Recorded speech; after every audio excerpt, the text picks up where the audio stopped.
Hindi nakuha ng iba to, mga kababayan ko. Bakit hinayaan ni Chis Escudero na mag-motion yung mga hindi nyo nakuha? Yung mga ob na ano natin. Bakit napansin nyo ba na hinayaan ni Chis na mag-motion? Mga kababayan ko, nakita nyo? Para makita ng taong bayan na merong irregularities.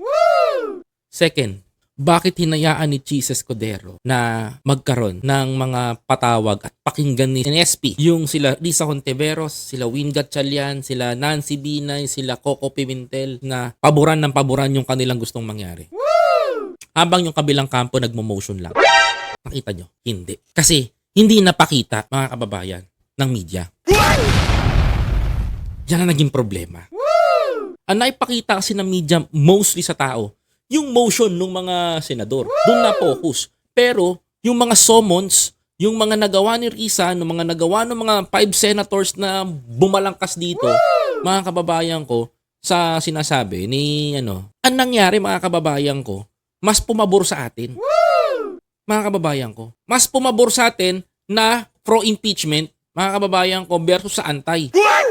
Hindi napansin ng tao na hinayaan ni Escudero na masunog yung mga tao na nandoon, mga kababayan ko, sa side ng anti-impeachment kaysa sa pro-impeachment. Hindi nakita ng tao to mga kababayan ko. Kasi ang nakita natin, yung trial by publicity. Ngayon, mga kababayan ko, tanungin ko kayo. Klaruhin natin. Ano ang problema sa Senado? Kasi sa totoo lang tuloy ang impeachment. Hindi po kinontra ni Chis. Ang ginawa lang ni Escudero ngayon, mga kababayan ko, klarong-klaro sa akin, mga kababayan. Klarong-klaro to sa akin na ginawa ni Escudero. Inaantay niya lang yung mabigat na mangyayari sa 20th Congress. Sabi ko sa inyo, tuloy ang impeachment. Bakit? Si Martin pa rin ng House Speaker Ang inaantay ni Escudero ngayon, mga kababayan ko, nasa gitna siya ngayon, mga kababayan. Yes, honestly, nasa gitna si Escudero. Ito sa atin lang, gagamitin ni Escudero yung position ng majority block para hindi mawala sa pagka-Senate President.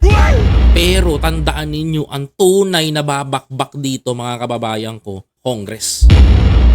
20th Congress. Intindihin natin mabuti. Pinroteksyonan lang ni Chis yung position niya as a Senate President, mga kababayan.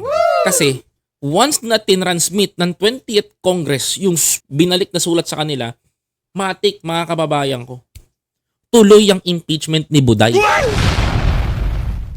Hanggang doon lang tayo.